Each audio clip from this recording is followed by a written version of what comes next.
হায় হায় নাফরমান, করলি কি? মায়ের দুধের এত বড় বেইজ্জতি করলি, মায়ের দুধের এত বড় অপমান করলি নাফরমান। মোবাইলে যে নর্তকী দেখো, নারী দেখো, ও তোমার মা, ও তোমার বোন, ও তোমার বিবাহিত স্ত্রী। ওকে দেখো কেন? যদি বলো না, তাহলে তোমার মাকে এমন কেউ দেখুক তুমি যেমন দেখতে চাও। কথা বলে না? এই নাফরমান, বলো না কেন?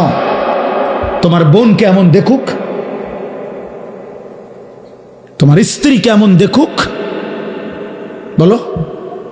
নবীজি এক যুবককে এই প্রশ্নটাই করছিলেন না? নবীর